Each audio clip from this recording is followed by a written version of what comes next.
The first fire was a tragedy, the second, a mystery. But by the time the third blaze consumed an entire community center, seasoned investigator Casper Graves knew there was something far more sinister at play. Among the ash and debris, perfectly symmetrical glyphs began appearing, a chilling signature left behind by the flames. And with every fire, the patterns grew more intricate, more deliberate. Haunted by questions, with no easy answers, Casper digs deeper, uncovering whispers of a secretive group called the Ash Circle, who claim justice is forged in fire. Their methods are ruthless, their motives buried beneath layers of shadows.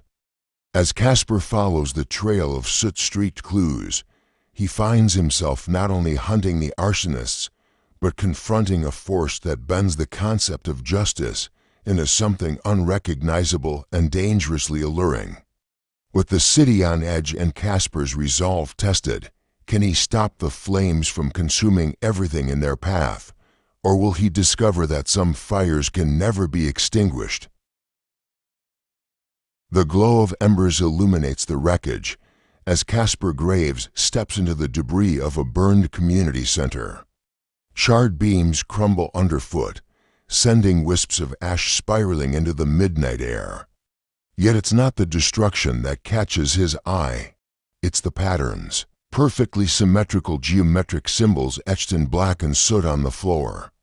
Kneeling, Casper traces one with his finger.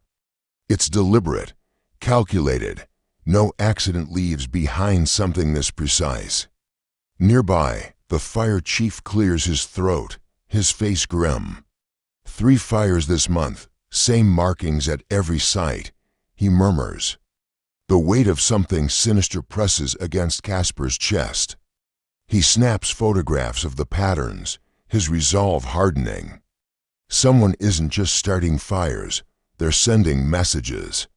Following leads, Casper learns of Evelyn Morrow, a historian who died in an earlier fire. She'd been investigating folklore connected to mysterious arsons when her house burned down, leaving no survivors. Among the ruins, authorities recovered her journal, which Casper now holds in his hands. The pages are charred, yet the writing remains clear, haunting. Evelyn's notes are littered with references to the Ash Circle, a secretive group rumored to enact justice through fire. Justice at a cost, she writes repeatedly, her tone turning desperate in her final entries. Casper discovers that Evelyn had planned to meet an informant the night her home was consumed by flames. Her last words scribbled on the page, "They know I'm close." Casper's mind race. Whoever is behind these fires doesn't just kill, they erase. Evelyn's journal may be his only chance to uncover the truth. Evelyn's journal leads Casper to a secluded library, where she spent hours researching before her death. It's a place steeped in silence, where the weight of centuries-old knowledge presses against the dimly lit air. The librarian, an elderly man with burned scars snaking up his forearms, regards Casper with an unnervingly calm smile. She sought justice, the librarian says, his voice soft yet heavy with implication. But justice isn't always kind. Casper notices a peculiar book lying open on the desk, its pages covered in symbols identical to those burned into the arson sites. As he questions the librarian, whispers seem to slither through the aisles, low, rasping, and undeniably present. The hairs on Casper's neck rise, yet when he turns his flashlight toward the dark corners of the room, nothing stirs. Before he leaves, the librarian offers one last cryptic remark. Fire burns brighter in the dark. Evelyn's research takes Casper deep into the woods, where a derelict cabin waits like a monument to dread. The air feels thick, charged with an energy that prickles at Casper's skin. Symbols cover the wall, glowing faintly in the moonlight, while photographs of the arson victims litter the floor. Each photo is labeled with accusations, murders, thefts, betrayals. Yet Casper's stomach churns when he spots images of innocence among them, people who were accused but never proven guilty. A single photo freezes him in his tracks. It's of his childhood home, taken years before a fire gutted the place. Casper's buried memories surge forward. A blaze he always believed was an accident now seems deliberate. The crackle of flames interrupts his thoughts as the cabin's fireplace roars to life, though no one has lit it. Casper turns, and there stands the librarian. His scarred hands tremble as he reveals the truth. He serves the Ash Circle, an ancient force that demands balance through fire. They claim to deliver justice to the guilty, but their methods are flawed, their judgments far from perfect. You've been part of this longer than you realize, the librarian says, his eyes glinting with something between guilt and fear. Justice doesn't just burn, it consumes. Casper's search leads him to William Ashcroft, the mastermind behind the Ash Circle. Infiltrating Ashcroft's mansion, Casper finds an unnerving collection, photographs of every victim, alongside records detailing their crimes or mere accusations. Symbols glow faintly on the mansion walls, casting eerie shadows that seem to shift on their own. Ashcroft confronts Casper with a smirk, unbothered by the intrusion. Justice is balance, he says, and balance demands sacrifices. Casper accuses him of exploiting the Ash Circle's power, twisting its intent for personal gain. Ashcroft's laughter chills Casper. You think you're above this? Graves, look closer. Justice has touched your life more than you know. Before Casper can act, the symbols ignite, and fire erupts throughout the mansion. Ashcroft is swallowed by the inferno, his screams fading into the roar of the flames. Yet the fire doesn't consume Casper. Instead, it twists and dances around him, forming horrific visions. Evelyn pleading for help, innocent lives claimed by the fire, and finally, Casper himself as a child. The realization hits him with staggering force. The fire that destroyed his home wasn't random, it was the Ash Circle's doing. Clutching Evelyn's journal, Casper escapes the blazing mansion, leaving Ashcroft's empire in ashes. The arson cease, Evelyn's name is cleared, but Casper's mind remains heavy with unanswered questions. Back in his office, Casper examines a photograph recovered from the mansion. His childhood home, untouched by fire but marked with the same glyphs. Beneath it is a handwritten note, "Justice isn't finished." As the candlelight flickers on his desk, shadows shift ominously across the room. Casper knows the truth now. The force behind the Ash Circle isn't gone. It's waiting for someone else to use its power. The fires have stopped, and William Ashcroft is no longer pulling the strings, but Casper can't shake the feeling that the story isn't over. The Ash Circle may have lost its leader, but the force behind the fire, the ancient entity they served, still lingers, waiting for someone to take control. The haunting glyphs are burned into Casper's memory, as much as they were into the ground at the arson sites. Each line feels like a warning, urging him to tread carefully. As Casper reviews Evelyn's journal for any overlooked clues, a breaking news alert flashes on the television in the corner of his office. Massive blaze consumes an abandoned factory in the city outskirts. Casper's blood runs cold as the broadcast shows overhead footage of the fire, and there it is, etched into the scorched earth, a new glyph. He thought the circle was broken, but now he knows it's growing. Casper digs deeper into Ashcroft's network, following whispers of a young acolyte who may have taken his place. The trail leads him to a man named Simon Coleridge, a devout believer in the Ash Circle's ideals. Unlike Ashcroft, Simon isn't interested in power.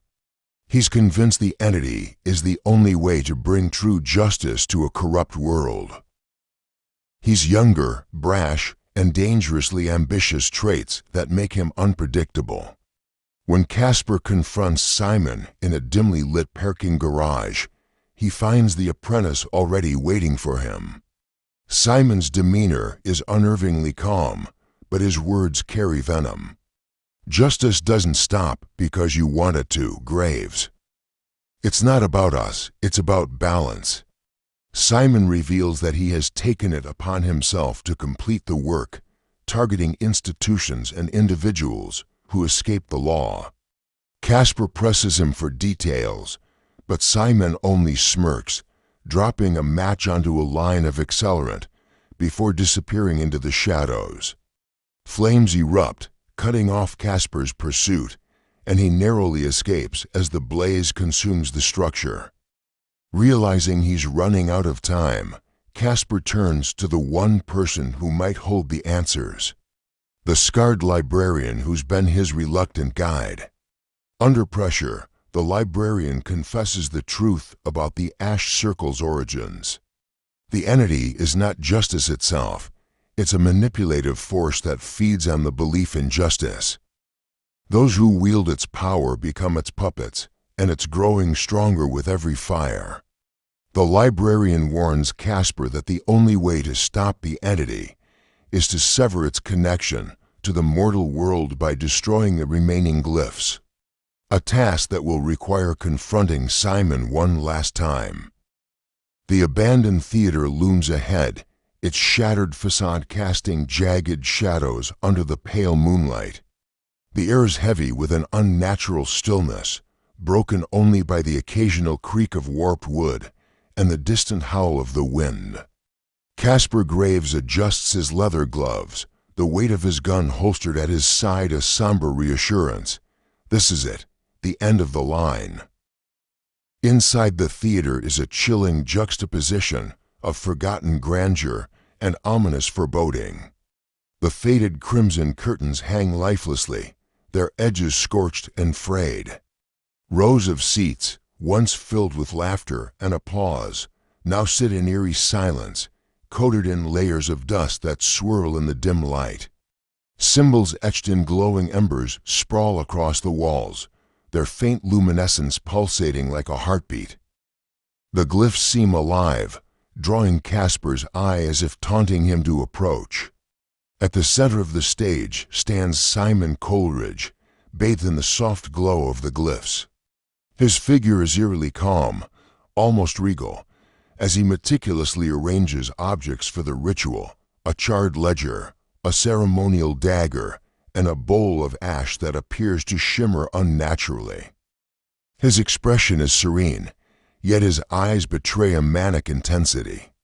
Simon does not look up as Casper enters, but his voice cuts through the silence, sharp and deliberate. "You shouldn't be here, Grave," Simon says, his tone devoid of fear. "Justice is already in motion. You can't stop it." Casper steps forward cautiously, his boots echoing against the wooden floor. His hand hovers near his gun, but he doesn't draw it yet. This isn't justice, it's manipulation. Whatever you think you're doing, it's not your will, it's its will. Simon lets out a low, bitter laugh, his voice tinged with a mix of disdain and conviction. "You think you can put an end to this, you can't even grasp it. This isn't chaos, it's equilibrium. The world craves balance, whether it knows it or not. The world doesn't need more chaos, it needs truth. And the truth is, you're being used." Simon's smirk fades, replaced by a flicker of doubt that Casper seizes upon. But before he can say more, Simon raises the ceremonial dagger high, chanting in a language that feels ancient and foreign. The glyphs pulse brighter, the room growing warmer as a low guttural hum fills the air. Shadows begin to converge near the stage, coalescing into a swirling, smoky form the entity. Casper pulls his gun, his voice sharp and commanding. "Enough, step away, Simon." Simon hesitates, the dagger trembling in his grip. The entity's presence grows stronger, its form taking on hints of jagged edges and faintly glowing eyes. Its whispering voice permeates the room, urging Simon to continue. Complete the work, it murmurs, its tone seductive and insistent. Casper fires a warning shot, the crack of the gun breaking the entity's whispers. Look at it, Simon, this isn't justice. It's destruction, you're not its master. You're its pawn. Simon's hands shake, his resolve faltering as he glances at the swirling entity. It's not supposed to be this way, he mutters, his voice cracking. But the entity's influence is too strong, and Simon raises the dagger once more. In a desperate move, Casper leaps onto the stage, tackling Simon to the ground. The dagger skids across the floor, and the bowl of ash spills, sending the glyphs into a chaotic frenzy. The entity roars in frustration, its form lashing out with tendrils of shadow that whip through the air. Casper grapples with Simon, his fists colliding with the younger man's jaw as he struggles to keep him down. Destroy the symbols, Casper shouts, his voice hoarse and urgent.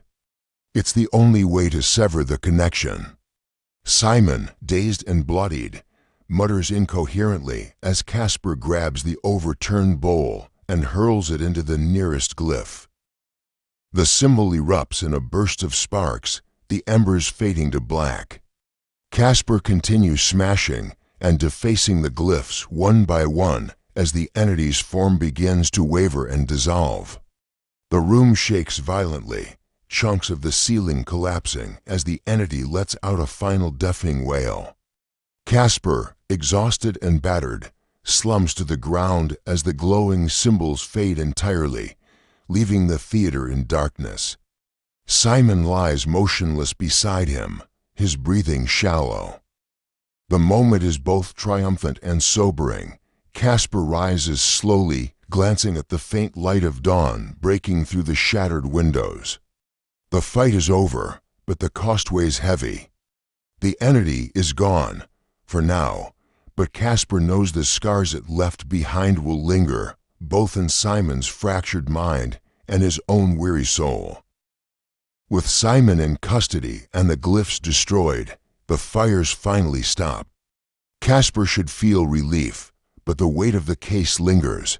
Back in his office, he sifts through Evelyn's journal one last time, hoping to find closure. Instead, he finds a blank page at the end. With a single line written in fresh ink, "Justice is never finished." As the camera pans out, the faint sound of a whisper echoes through the room. Casper stiffens, his hand hovering over the candle on his desk. The flame flickers, casting shadows that seem to move on their own. He knows the entity isn't truly gone, only dormant, waiting for the next believer to call it forth.